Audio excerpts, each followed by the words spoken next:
ஒரு சிங்கத்துடைய கர்ஜனை மாதிரி இருந்தது இன்னைக்கு ராகுல் காந்தி பார்லிமெண்ட்ல கொடுத்த அந்த ஒரு speech. You have sold India.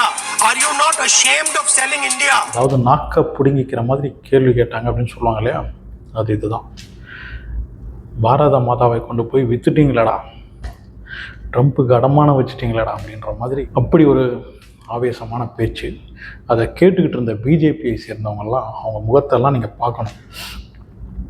ஈஆடில் சாதாரணமாக ராகுல் காந்தி எதை பேசினாலும் எழுந்து நின்று அவரை பேச விடாமல் பண்ணுவாங்க. ஆனால் இன்றைக்கி அவர் சொன்ன ஃபேக்ட் எல்லாம் கேட்டுக்கிட்டு அவங்கக்கிட்ட பதிலே இல்லை. ஏன்னா அந்த அளவுக்கு கரெக்டாக ஃபேக்டோட பேசியிருந்தார். இந்தியாவுக்கும் யூஎஸ்க்குமான அந்த ஒரு டேரிஃபில் 18% நமக்கு சுமத்தியிருக்காங்க. அதாவது இங்கேருந்து அமெரிக்காவுக்கு போகிற பொருட்களுக்கு 18% எக்ஸ்போர்ட் பண்ணுற பொருளுக்கு.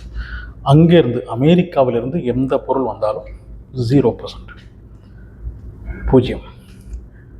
அப்படின்னா அவங்க சொல்கிறபடி நாம் கேட்டிருக்கோம். அவங்களுக்கு எதுவுமே சரி, எங்களுக்கு 18 போடுறீங்களா, உங்களுக்கு ஒரு 10 போகிறோம், அதெல்லாம் போடக்கூடாது, நான் சொல்லுவேன், நீங்கள் செய்யணும் அப்படின்ற மாதிரி அவங்க செஞ்சுருக்கிறாங்க. இதையெல்லாம் தான் ராகுல் காந்தி கேட்டிருக்காரு. நம்ம நாட்டுடைய முடிவை எடுக்கிறதுக்கு அவர் யார், ட்ரம்ப் யார், அவர் அப்படின்னு சொல்லணுமான்னு தெரியல இங்கே. ஏன்னா வெள்ளைக்காரங்களுக்கெல்லாம் சாதாரணமாக அந்த மரியாதை கொடுத்து இருக்கிற பேச்சு கிடையாது. யூ, நீ, வா, போ, அந்த மாதிரி அவன் இவன் கூட சொல்லிக்கலாம். அப்போ இங்கே ட்ரம்ப்பை நான் ஒருவேளை சில நேரங்களில் அவர் அப்படின்னு சொல்ல மறந்துட்டேன்னா அது ஆங்கிலேயர்கள் அவங்க கல்ச்சரில் பேசுனதான் நினச்சிக்கோங்க, ஓகேவா? ஸோ ட்ரம்ப்பு அவன் யார் நம்ம நாட்டோடைய முடிவை எடுக்கிறதுக்கு? என்ன நீ ரஷ்யாவில் வாங்கக்கூடாது, இல்லைன்னா அங்கே வாங்கக்கூடாது, இங்கே வாங்கக்கூடாது அதுன்னு சொல்கிறதுக்கு அவன் யார்? நம்ம நாட்டுடைய பிரைம் மினிஸ்டர் யார்? அவரை நம்ம ஓட்டு போட்டு பிரைம் மினிஸ்டர் ஆக்கி வச்சுருக்கிறோம். அப்படி இருக்கும்போது அவர் யார் முடிவு எடுக்கிறதுக்கு? நீ என்ன எங்கே வாங்குறேன்றதை நான் வாட்ச் பண்ணிக்கிட்டே இருப்பேன் அப்படின்னு ட்ரம்ப் சொல்கிறார். நீ என்ன வாட்ச் பண்ணுறதுக்கு நீ யார்?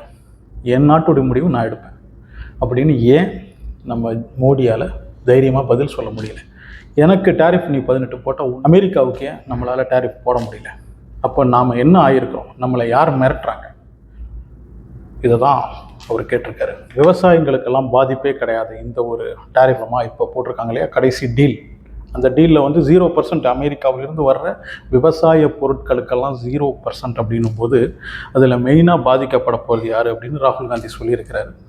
சோளம், மக்காச்சோளம் பயிரிடுறாங்க பாருங்கள், அவங்களுக்கு, முந்திரி, சோயாபீன்ஸு, அப்புறம் நம்ம மரவள்ளி கிழங்கு இருக்குது பாருங்கள், இதெல்லாம் இந்த விவசாயிகள்லாம் பெருமளவு பாதிக்கப்படுவாங்க. ஏன்னா மொத்தமாக அங்கேருந்து அவ்வளோ பெரிய இம்போர்ட் அந்த அளவுக்கு இந்தியாவுக்கு இம்போர்ட் பண்ண போகிறாங்க. ஏன்னா அவங்களுடைய மெயினான விவசாயம் அதெல்லாம் இங்கே தள்ள போகிறாங்க. அப்படி இருக்கும்போது நம்ம நாட்டில் இருக்கிறவங்கெல்லாம் என்ன பண்ணுவாங்க? அவங்க பயிரிட்ட அந்த பொருட்களையெல்லாம் என்ன பண்ணுவாங்க? ஒன்றும் பண்ண முடியாது. அதை பற்றிலாம் யோசிக்காமல் விவசாயிகளுக்கு எந்த பிரச்சனையும் இல்லை, இதனால் எந்த பிரச்சனையும் இல்லை அப்படின்னு சொல்கிறாங்களே தவிர எப்படி பிரச்சனை இல்லை, எதனால் பிரச்சனை வராது அப்படின்றத பற்றி தெளிவாக சொல்லவே மாட்டாங்க. அது நடக்காது, இது நடக்காது, இப்படி பண்ணுறோம், அப்படி பண்ணுறோம், எப்படி பண்ணுறேன், அது எப்படி பண்ணுறேன்னு சொல்லு அப்படின்றது தான் இன்றைக்கி அவர் கேட்டிருக்காரு. நம்ம நாட்டில் என்ன நடக்குது அப்படின்னா, நமக்கு என்னென்ன தேவை அப்படின்னு ஒரு ஃபைலை அமைச்சர்கள்லாம் கிட்ட தள்ளுவாங்க, அவர்கிட்ட கொடுப்பாங்க. அவர் அதை பார்த்துட்டு அங்கேருந்து ட்ரம்ப்புக்கு அனுப்புவார். இதெல்லாம் நாங்கள் பண்ணிக்கலாமா, ஏன்னா நீங்கள் சொன்னால் தான் நாங்கள் செய்ய முடியும் அப்படின்ற மாதிரி இருக்குது. ஏன்னா இவர் எந்த முடிவும் எடுக்கிறது இல்லையா. அவன் எப்படி நம்மளை வாட்ச் பண்ணுறான் அப்படின்னு சொல்லி, நான் வாட்ச் பண்ணிகிட்டே இருப்பேன் உன்னை அப்படின்னு சொல்கிறான். அதில் ட்ரம்ப் என்ன சொல்கிறான்னா, மோடி ரொம்ப நல்ல மனுஷன், அவர் என்னை பிடிக்கும் அப்படின்னு சொல்கிறாரு. எந்த விதத்தில் பிடிக்கும் அப்படின்னு எனக்கு தெரியல. நான் அவருடைய அரசியல் வாழ்க்கையை டெஸ்ட்ராய் பண்ண விரும்பலை, அவருடைய அரசியல் வாழ்க்கையை நான் டெஸ்ட்ராய் பண்ண விரும்பலைன்னு ட்ரம்ப் சொல்கிறான். அவன் யார்? நம்ம பிரைம் மினிஸ்டருடைய வாழ்க்கையை முடிவு பண்ணுறதுக்கு அவன் யார்? அவன் எப்படி அப்படி சொல்லலாம்?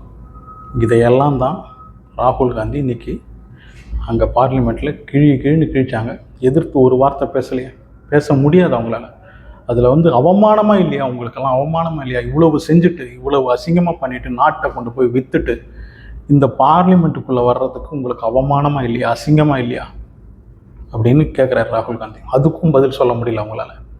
ஏன்னா இதுக்கெல்லாம் பதில் இருந்தால் தானே நாமளே பார்க்கணும் இல்லையா? நம்ம எல்லாத்தையும் பார்க்குறோம். அவன் சொல்கிறான், அமெரிக்காக்காரன் சொல்கிறான், நம்ம அந்த போர் நடந்த போது நான் சொன்னேன் அப்படின்னு ட்ரம்ப் சொல்கிறான். நான் சொன்னேன் 3:30 மணிக்கு நிறுத்துங்க அப்படின்னு சொன்னேன், இந்தியா பாகிஸ்தான் போர், அதுக்கப்புறம் தான் நிறுத்தினாங்க அப்படின்னு ட்ரம்ப் தைரியமாக சொல்கிறான். நம்ம மோடிஜி அதுக்கு பதிலெலாம் எதுவும் கொடுக்கல. அதுக்கப்புறம் ஒரு 20-25 நாள் கழித்து அதுவும் பதிலாக அவர் சொல்ல, இந்திய அரசு சொல்லியிருக்கு, ட்ரம்ப் சொல்லிலாம் நிறுத்தலை, நாங்களே தான் பேச்சுவார்த்தை நடத்தி நிறுத்தணும் அப்படின்னு. அதுவும் ட்ரம்ப் சொன்னதுக்கப்புறம் வந்து பதில் சொல்ல மாட்டார். நீங்கள் ஒரு விஷயத்தை பார்த்தீங்கன்னா தெரியும், மற்ற எந்த நாட்டிலையுமே ஏதாவது ஒரு பிரச்சனைனா அதை அட்ரஸ் பண்ணுறதுக்கு அந்த நாட்டு பிரைம் மினிஸ்டர் வந்து பேசுவாங்க, இல்லைன்னா பிரசிடெண்ட் பேசுவாங்க. நம்ம நாட்டில் அவர் பேசவே மாட்டார். இவர் வந்து எலெக்ஷனுக்கு வந்து ஓட்டு கேட்குறதுக்கு சில பேர் வந்து இவங்க சரியில்லை, இவங்கெல்லாம் வந்து இந்த நாட்டில் வந்து வெளியிலேருந்து வந்தவங்க அப்படின்னு சொல்கிறதுக்கெல்லாம் வருவாரே தவிர, ட்ரம்ப் ஏதாவது நம்ம நாட்டை பற்றி சொன்னாலும் இல்லை வேறு யாராவது சொன்னாலும் அதுக்கு பதிலடியிலே இவர் கொடுக்கவே மாட்டார். ஏன்னா இவருக்கு எல்லா ஊருக்கும் அப்படி சுற்றிக்கிட்டே இருக்கணும். ஏதாவது ஒரு பிரச்சனைனா ஒரு நாட்டில் இருக்க மாட்டார், ஏதாவது ஒரு நாட்டுக்கு கிளம்பி போயிடுவார். இப்போவும் அந்த மாதிரி தான், இங்கே இருக்கிறதே கிடையாது. ஏதோ 3-4 நாட்டுக்கு போயிடுவார், ஏதோ 3-4 நாட்டுக்கு வந்து கிளம்பி போயிருக்கிறார். அப்படியே அவரை வந்து வெளியில் அனுப்பிச்சிட்டு இங்கே இவங்களே வந்து இந்த பிரச்சனையை எப்படியாவது அவருடைய பேரை காப்பாற்றுறாங்களாம். அவருடைய பேரை காப்பாற்றுறதுக்கு ஏதாவது நல்லது செஞ்சால் மக்களே காப்பாற்றுவாங்க. எதுக்கு இந்த மாதிரி இப்படி கஷ்டப்பட்டு காப்பாற்றணும் இல்லை? ஊராக இப்படி அனுப்பி விட்டுட்டு இந்த நாட்டில் வந்து, ஏன்னா முடிவெடுக்கிறது இவங்க கிடையாது. இந்த நாட்டில் என்ன நடக்கணும் அப்படின்னு முடிவெடுக்கிறது அமெரிக்கா பிரசிடெண்ட் முடிவெடுக்கலாம். அப்புறம் இவர் இருந்து என்ன, இவர் ஊருக்கு வேறு ஏதாவது ஒரு நாட்டுக்கு போட்டோம் அப்படின்னு அனுப்பிச்சி விட்றாங்க போல இருக்குது. இதையெல்லாம் தான் ராகுல் காந்தி கேட்குறாரு. அவன் யார், அமெரிக்கா பிரசிடெண்ட் யார் நம்ம நாட்டு முடிவு எடுக்கிறதுக்கு? அவன் ஏன் எடுக்கிறான்? அவன் ஏன் என்னை வாட்ச் பண்ணுறான் அப்படின்னு சொல்கிறான். நீ எப்படி என் ஊரை வாட்ச் பண்ணுவேன்? நீ எப்படி எனக்கு வந்து டேரிஃப் வந்து போட்டு 50% போடுவோம் 60% போடுவேன்னு மிரட்டுவேன்? நீ எப்படி மிரட்டுவேன்? இது என் நாடு, என் நாட்டில் எங்கே வாங்கணும், என்ன பண்ணணும், என் நாட்டு மக்களை எப்படி பார்க்கணும், என் நாட்டு மக்களுக்கு என்னென்ன கொடுக்கணும் அப்படின்றதெல்லாம் என்னுடைய பிரைம் மினிஸ்டர் வந்து தீர்மானம் பண்ணுவார். நீ பண்ணக்கூடாது. நீ அமெரிக்கா பிரசிடெண்ட்னா அங்கே மட்டும்தான் இருக்கும், அந்த வேலையை பாரு அப்படின்னு தைரியமாக இவரால் சொல்ல முடியுதா? நம்ம நாட்டு விவசாயிகளை பாதிக்கிற மாதிரி இப்படி ஒரு டீலை வந்து இதுக்கு முன்னாடியும் எந்த பிரைம் மினிஸ்டரும் போட்டது கிடையாது, இனிமேல் வர்ற பிரைம் மினிஸ்டரும் போட மாட்டாங்க. நீங்கள் மட்டும்தான் போட்டிருக்கீங்க, அந்த மாதிரி ஒரு தப்பான முடிவை நீங்கள் மட்டும்தான் எடுப்பீங்க அப்படின்னு ராகுல் காந்தி சொல்கிறார். உண்மையிலே அதுதான், விவசாயிகளை பாதுகாக்கிறது தான் எல்லா கவர்மெண்ட்டும் செஞ்சுக்கிட்டே இருந்திருக்கு நம்ம நாட்டில். வந்து அது இதுக்கு முன்னாடி இருந்த பிஜேபி கவர்மெண்ட்டாக இருந்தாலும், அதாவது மோடிக்கு முன்னாடி இருக்கிற பிஜேபி கவர்மெண்ட்டாக இருந்தாலும் சரி, வாஜ்பாய் பீரியடில் இருந்தாலும் சரி, எந்த ஒரு பீரியட்லையுமே விவசாயிகளை பாதுகாக்கிறது தான் நம்ம நாட்டுடைய முக்கியமான கடமையாக இருந்தது. ஆனால் இப்போ அதெல்லாம் கிடையாது. யாரை காப்பாற்றுறதுக்கு அப்படின்னா, காப்பாற்றுறதுக்கு இல்லை, தப்பிக்கிறதுக்கு, பிரச்சனையிலேருந்து தப்பிக்கிறதுக்கு விவசாயியாவது ஏதாவது ஒரு டேரிஃபை போட்டு விடு, என்ன பிரைம் மினிஸ்டராக இருக்க விடு. இதுதான் அவருடைய இந்த ஒரு கொள்கை மட்டும்தான் நரேந்திர மோடியை எப்படி நிரந்தரமாக பிரைம் மினிஸ்டர் ஆக்குறது. இந்த ஒரு கொள்கை தான் இப்போ பிஜேபியின் ஒரே கொள்கை.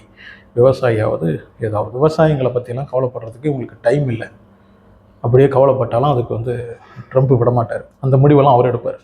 இந்த ஒரு விஷயத்தில் எனக்கு வந்து நிறைய கமெண்ட் வந்தது இதுக்கு முன்னாடி, அதெல்லாம் கிடையாது, விவசாயிகளுக்கு பாதிப்பெல்லாம் கிடையாது அப்படின்னு சில மோடி சப்போர்ட்டர்ஸ்லாம் வந்து சொல்லுவாங்க. எப்படிடா கிடையாது அப்படின்னு நான் திருப்பி கேட்பேன் என்னுடைய கமெண்ட்டில், எப்படி கிடையாது, அதை பதில் சொல்லு அப்படின்னா எப்படின்னு இவங்களுக்கு தெரியாது. ஏன்னா கிடையாது, அதாவது விவசாயிங்க பாதிக்கப்படுவாங்கன்னா பாதிக்கப்படுவாங்க தான். பங்களாதேஷுக்கு வந்து 19% போட்டிருக்காங்க, பாகிஸ்தானுக்கு 19% போட்டிருக்காங்க. மோடி மேலே இருக்கிற அந்த ஒரு ஃப்ரெண்ட்ஷிப்பால் தான் இந்தியாவுக்கு 18% அப்படின்னு மோடியை தூக்கி நிறுத்துகிறவங்கெல்லாம் சொல்கிறாங்க. பங்களாதேஷில் அந்த லேபர் காஸ்ட் அப்படின்னு இருக்கல, அங்கே வேலை செய்கிறவங்களுக்கு கூலி அது வந்து இந்தியாவை விட எவ்வளவோ மடங்கு குறைவு. அதாவது நம்ம ஊரில் வந்து ஒரு 800 கொடுக்குறோன்னா அவன் வந்து 400க்கு ஆளை வச்சு வேலை செய்வான். ஸோ அவனுக்கு வந்து இந்த 19% கொடுக்குறதுல பிரச்சனை கிடையாது. அப்படி கொடுத்தா கூட அவனுக்கு லாபம் தான், ஏன்னா அவன் லேபர் சார்ஜ் அவனுக்கு ரொம்ப கம்மி.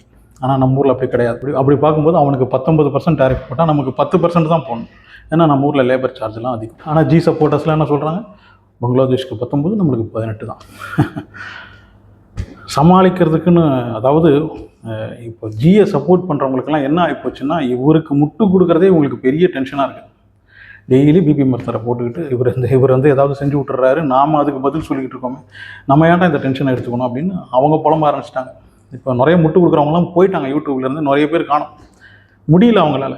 ஏன்னா அந்த அளவுக்கு இவர்கிட்ட எந்த ஒரு பவரும் இல்லாமல் போச்சு. எல்லாமே யாரோ ஒருத்தர் சொல்லுவாங்க, அதை செய்கிற ஒரு வேலை, அந்த ஒரு போஸ்ட்டில் நான் இருக்கணும், அந்த ஒரு பதவியில் நான் இருக்கணும் அப்படின்ற ஒரே ஆசைக்காக என்ன வேணால் நீங்கள் செய்யுங்க, என்ன பிரைம் மினிஸ்டர்னு சொல்ல விடுங்க, அது மட்டும் செய்யுங்க அப்படின்ற மாதிரி இருக்குது இவர் இப்போ செய்கிறதெல்லாம். அதான் ராகுல் காந்தி வந்து அந்த அளவுக்கு பாரத் மாதாவை விற்றுட்டு உங்களுக்கு அசிங்கமாக இல்லையா இந்த பார்லிமெண்ட்டுக்குள்ளே வர்றதுக்குன்னு அவ்வளவு நாக்கை பிடிங்கிக்கிற மாதிரி அவர் கேள்வி கேட்கும்போதும் இவங்களால் பதில் சொல்ல முடியல அப்படின்னா தப்பு யார் பக்கம் இருக்குது?